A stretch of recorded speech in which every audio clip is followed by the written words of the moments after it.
everybody. God bless you. I hope you are having a wonderful Satan-free day. And if not, let's get him under our feet where he belongs. I'm going to give you all a quick testimony, just little bits and pieces of my story. I was clinically depressed most of my teenage years. I spent with suicide attempts, OD'd on some kind of prescription medication, and I grew up in church and I backslid on the Lord, and that spirit just consumed me. I didn't see any light at the end of the tunnel. I got into a lot of dark things that to this day I have to fight. I fought a pornography addiction from the time I was 11 years old to the time I was 17 until God broke the chain. But when he broke the chain, I'll never forget God finding me in the midst of all my pain, in the midst of all my hurt, and speaking to me. And I had my road to Damascus. I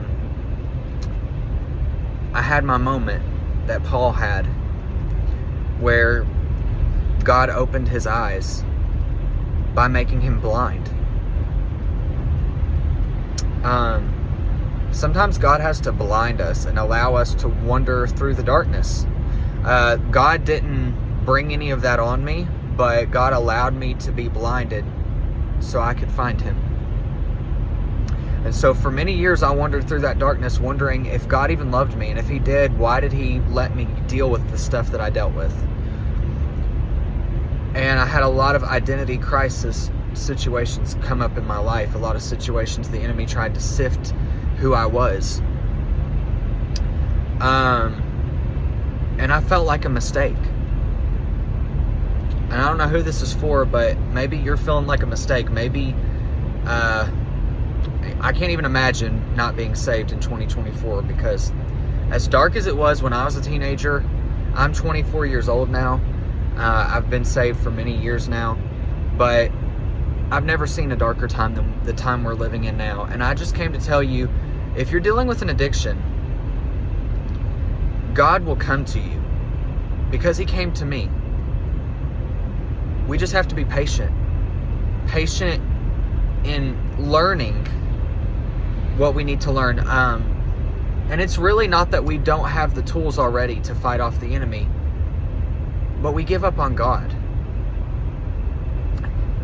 We give up on God, and had I dug into my prayer closet the way I should have, I wouldn't have had all those years of struggling.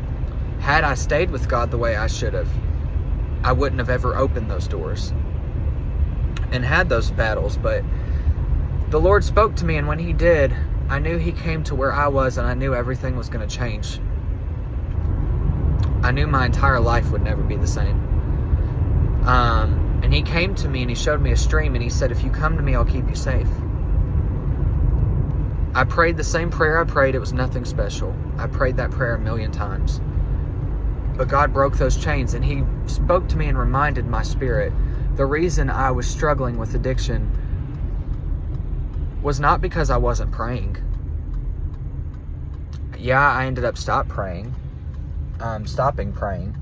But the reason I struggled with addiction was because I prayed that God would deliver me, but my heart was still involved in those sins. I didn't turn from it on the inside.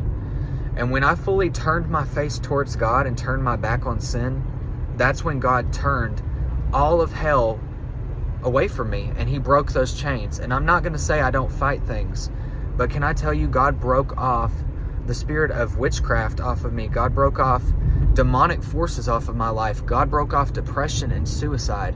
And I don't question who I am anymore. I have my identity back. And let me tell you, your identity, young people, is not found in what people say about you. You don't need it validated. You don't have to prove who you are. And your identity is not found in anything that the devil can try to make you feel. If those feelings don't line up with the word of God, that is a false feeling from hell, and that is not who you are. And I came to encourage you, there is hope for you, and there is still a stream of deliverance.